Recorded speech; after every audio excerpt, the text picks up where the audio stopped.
Hello प्यारे बच्चों, कैसे हैं आप सभी। चलिए इस वीडियो में हम समझेंगे कक्षा 6 की वर्कशीट नंबर 29 जो कि 26 अक्टूबर 2021 की वर्कशीट है और आज का विषय है बच्चों हिंदी। तो चलिए इस वर्कशीट को हम शुरू करते हैं। प्यारे बच्चों, प्रेमचंद्र द्वारा लिखी कहानी नादान दोस्त के पिछले भागों में हमने जाना कि कैसे केशव व श्यामा द्वारा चिड़िया के अंडों की देखभाल करने के बावजूद भी अंडे नीचे गिरकर फूट जाते हैं। आज हम कहानी के अंतिम भाग को पढ़ेंगे, तो चलिए शुरू करते हैं।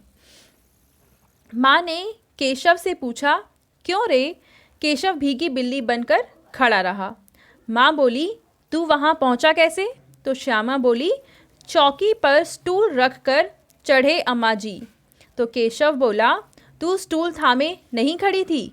तो श्यामा बोली, तुम्ही ने तो कहा था। तो माँ बोली, तू इतना बड़ा हुआ, तुझे अभी इतना भी नहीं मालूम कि छूने से चिड़ियों के अंडे गंदे हो जाते हैं? चिड़िया फिर उन्हें नहीं सेती। श्यामा ने डरते डरते पूछा, तो क्या चिड़िया ने अंडे गिरा दिए हैं अम्मा जी? तो यहाँ माँ ने कहा, और क्या करती, केशव के सिर इसका पाप पड़ेगा। हाय हाय, 3 जाने ले ली। दुष्ट ने केशव रोनी सूरत बनाकर बोला, मैंने तो सिर्फ अंडों को गद्दी पर रख दिया था अम्मा जी। तो माँ को हंसी आ गई, मगर केशव को कई दिनों तक अपनी गलती पर अफसोस होता रहा। अंडों की हिफाजत करने के जोग में उसने उनका सत्यानाश कर डाला। इसे याद कर वह कभी कभी रो पड़ता था। दोनों चिड़िया वहाँ फिर ना दिखाई दी।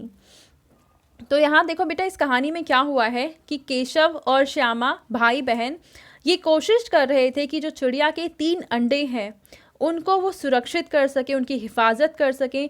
पर क्योंकि उन्होंने उस अंडे को हाथ से छुआ था और हाथ से छुए हुए अंडे को कभी भी चिड़िया अपने पास नहीं रखती है, वो उन्हें फेंक देती है।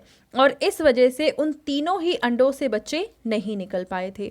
और इस बात का अफसोस केशव को ज़रूर हुआ कि उसकी वजह से वो जो चिड़िया है उसके तीनों अंडे बेकार हो गए और फिर उसके बाद वो दोनों ही चिड़िया वहाँ पे कभी नज़र भी नहीं आई।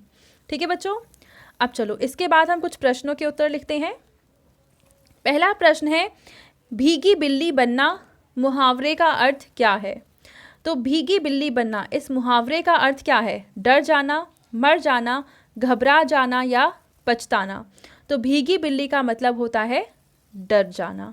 ठीक है बच्चों, अब इसके बाद है दूसरा प्रश्न। और दूसरे प्रश्न में हमसे कहा हुआ है कि केशव ने अंडों को कहाँ रख दिया था? घोंसले में रखा था या टोकरी में रखा था या कपड़े पर रखा था या गद्दी पर रखा था? तो इसका सही आंसर है गद्दी पर। ठीक है बच्चों, तीसरा है कि माँ के डांटने व समझाने का केशव पर क्या प्रभाव पड़ा? तो चलिए इसका आंसर लिखकर फिर मैं आपको दिखाती हूँ। तो बच्चों, आप तीसरे प्रश्न का उत्तर लिखेंगे कि माँ के डांटने व समझाने पर केशव को अफसोस हुआ। ठीक है, अब इसके बाद आपको एक गतिविधि करनी है कि अगर आप केशव के स्थान पर होते तो कैसा महसूस करते, लिखिए। तो बेटा, अगर मैं केशव की जगह होती तो मुझे भी बहुत ज़्यादा अफसोस होता, लेकिन अगर आपका कुछ और रिएक्शन है तो आप वो भी लिख सकते हैं। ठीक है बच्चों, तो ये थी आज की हमारी हिंदी की वर्कशीट एंड आई होप आपको ये वर्कशीट बहुत अच्छे से समझ में आ चुकी होगी। एंड अगर आपको ये वीडियो पसंद आई है तो उसको ज़रूर लाइक करें, अपने फ्रेंड्स के साथ भी शेयर करें और इस चैनल को सब्सक्राइब कर लें। Thank you.